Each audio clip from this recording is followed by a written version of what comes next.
My name is Torus Dillingham. My dad and mom got divorced when I was 3. And then he left and went back to Washington to live here. But I stayed, with my mom and my brother. So my mom would move all the time.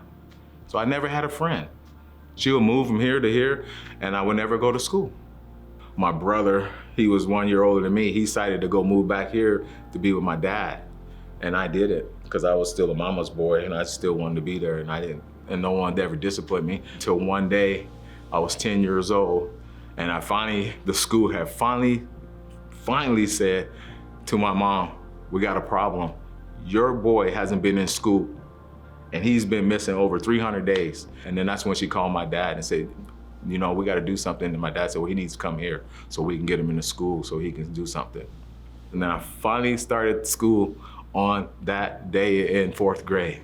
And everyone started being nice to me. It's the first time I ever had friends in my life. And I was like, oh, wow, this is what it feels like to have friends. And these guys are okay. This is weird. And then one day, my world got shook. Is that the teacher said, I got to call your parents. I'm sorry to tell you about your son. He's so far behind, he can barely read in kindergarten. I was like, don't take me nowhere. I need my friends. I don't have friends. What can we do?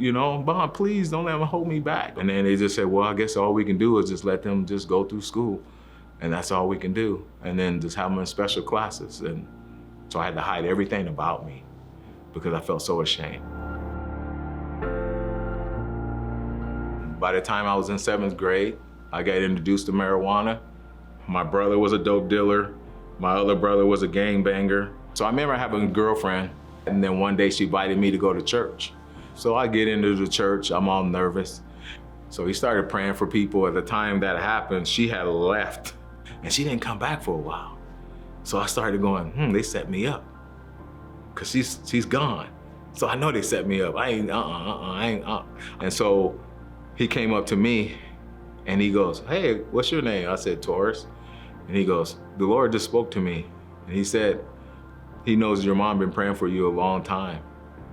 And he said, your mom lives in Oklahoma City, huh?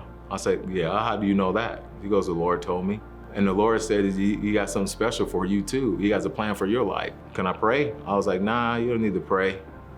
Okay. And then he walked away. And then he started praying for other people.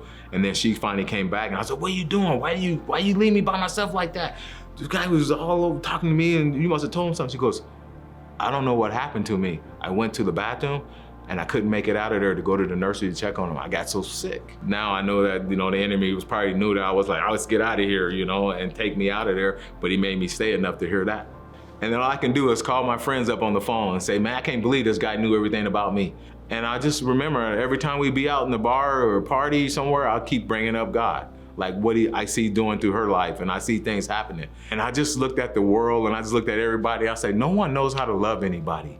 Everyone just lies and steals and no one wants to help you. Why, Lord? If you're real, why are you allowing this to happen? And I remember at that time, the Lord spoke to me finally. He said, don't be a follower of those guys. Follow me. And I said, I don't know how, but I will.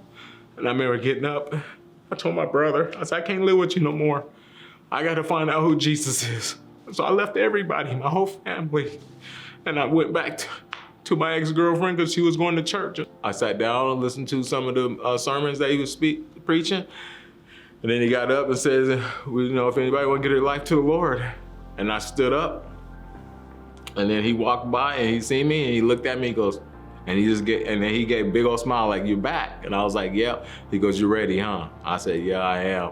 And I remember I started saying the prayer. And once I said the prayer, all I remember is lights was out. And I could feel the love of Jesus Christ like lifting everything out of my body. I was like the happiest guy in the whole world, that it didn't matter anymore. All that matters is that I knew him. And I got up and all I did is ran out there and I started calling people up, God is real, God is real, God is real. I'm telling you guys right now, I might not know how to speak or write or do anything now, but you talk about Jesus with me, I bet you I can tell you about that. That's all I know now, is Jesus.